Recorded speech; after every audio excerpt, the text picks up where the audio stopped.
ਵਾਲੇਕਮ ਸਭ ਗਰੁੱਪ ਵਾਲਿਆਂ ਨੂੰ ਅਸਲਾਮ ਵਾਲੇਕਮ ਜੀ।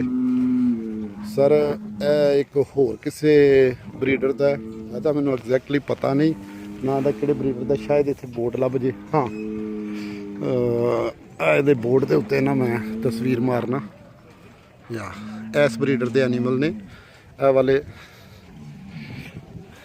ਇਹਦੇ ਵਿੱਚ ਇੱਕ ਤੇ ਵੀ ਨਾ ਬੜਾ ਵੱਡਾ ਜਾਨਵਰ ਹੈ। ਮੈਨੂੰ ਵੇਟ ਦਾ ਵੀ ਇਹਦਾ ਅੰਦਾਜ਼ਾ ਨਹੀਂ, ਮੇਰਾ ਖਿਆਲ ਹੈ ਕੋਈ 1400 kg ਦੇ ਅਰਾਊਂਡ ਵੇਟ ਇਹਦਾ ਹੋਣਾ ਚਾਹੀਦਾ। ਬਹੁਤ ਹਿਊਜ ਐਨੀਮਲ ਹੈ। ਪਿੱਛੋਂ ਤੇ ਮੇਰਾ ਖਿਆਲ ਹੈ ਕੋਈ ਅਬਾਊਟ 3-3.5 ਫੁੱਟ ਦੇ ਅਰਾਊਂਡ ਹੋਣਾ ਵੇ। ਲੈਂਥ ਵੀ ਅੱਛੀ ਹੈ ਤੇ ਹਾਈਟ ਵੀ ਬੜੀ ਹੈ। ਲੇਕਿਨ ਹੁਣ ਇਹ ਆਪਣੇ ਆਉਣ ਖਲੋਤੇ ਦੇ ਨੇ, ਕਿਸੇ ਨੇ ਫੜ ਕੇ ਅਗਰ ਤਾਂ ਨੂੰ ਇਹਨਾਂ ਜਿਹਦੀ ਗਰਦਨ ਕਰੇ ਪਤਾ ਲੱਗੇਗਾ। ਉਹਦੇ ਨਾਲ ਹੀ ਅੱਗੇ ਜ਼ਿਆਦਾ ਵਾਈਟ ਤੇ ਸਿਲਵਰ ਜਿਹੜਾ ਵੇ ਬ੍ਰਾਹਮਣ ਨੇ ਖਲੋਤਾ ਦਾ। ਬੜੇ ਬੜੇ ਤਕਰੀਬਨ ਹਜ਼ਾਰਾਂ ਦੀ ਤਾਦਾਦ ਤੇ ਐਨੀਮਲ ਆਏ ਦੇ ਨੇ। ਬੜਾ ਮੁਸ਼ਕਿਲ ਹੈ ਸਾਰਿਆਂ ਦੀ ਵੀਡੀਓ ਬਣਾਉਣੀ।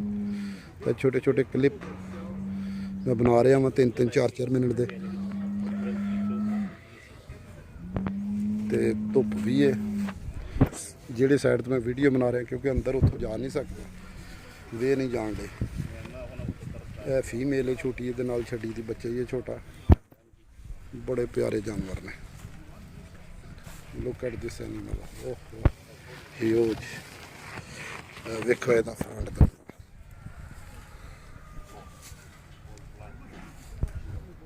ਸਰ ਇਹ ਰੈੱਡ ਬ੍ਰਾਹਮਣ ਹੈ, ਬਹੁਤ ਜ਼ਿਆਦਾ ਇਹਦੀ ਹਾਈਟ ਹੈ। ਹਾਂਜੀ 6 ਫੁੱਟ ਦੇ ਜੰਗਲੇ ਤੋਂ ਉੱਤੇ ਜਾ ਰਿਹਾ ਵੇ, 6 ਫੁੱਟ ਤੋਂ ਵੀ ਅਬਵ ਹੈ ਜੰਗਲਾ। ਬਹੁਤ ਜ਼ਿਆਦਾ ਹਾਈਟ ਹੈ। ਮੇਰਾ ਖਿਆਲ ਹੈ ਸਭ ਜਾਨਵਰਾਂ ਤੋਂ ਹਾਈਟ ਦੇ ਲਿਹਾਜ਼ ਨਾਲ ਸਭ ਤੋਂ ਉੱਚਾ ਹੈ। ਤੇ ਬੈਕ ਮਸਲ ਵੀ ਸਹੀ ਨੇ।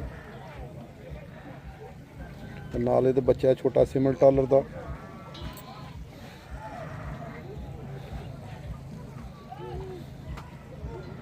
ਮਾਸ਼ਾਅੱਲਾ ਜੀ, ਬਹੁਤ ਖੂਬਸੂਰਤ ਜਾਨਵਰ ਹੈ।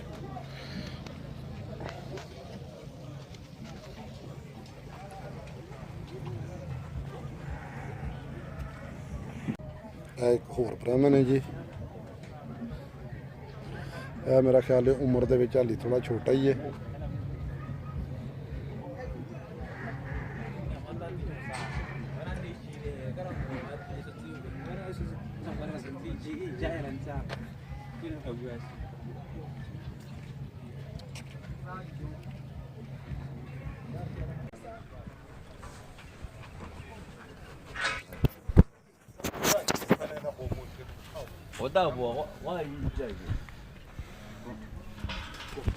ਬਹੁਤ ਵੱਡਾ ਬੁੱਲ ਹੈ ਜੀ, ਬਹੁਤ ਵੱਡਾ, ਬਹੁਤ ਵੱਡਾ। ਇੱਕ ਹੋਰ ਕਿਸੇ ਬਰੀਡਰ ਦਾ ਨਾਂ ਨਹੀਂ ਯਾਦ, ਕਿਉਂਕਿ ਬਹੁਤ ਜ਼ਿਆਦਾ ਬਰੀਡਰ ਨੇ ਤੇ ਨਾਂ ਯਾਦ ਰੱਖਣਾ ਜ਼ਰਾ ਮੁਸ਼ਕਿਲ ਕੰਮ ਹੈ। ਕਈਆਂ ਨੇ ਬੋਰਡ ਲਾਏ ਦੇ ਨੇ ਨਾਲ ਆਪਣਾ ਸਟੈਂਡਾਂ ਦੇ, ਤੇ ਕਈਆਂ ਬੰਦਿਆਂ ਨੇ ਨਹੀਂ ਲਾਏ ਦੇ। ਓਨਰ ਆਪੇ ਤੇ ਇੱਥੇ ਘੱਟ ਹੀ ਨੇ, ਉਹਨਾਂ ਦੇ ਵਰਕਰ ਹੀ ਨੇ। ਉਹ ਕੱਲ੍ਹ ਆਉਣਗੇ।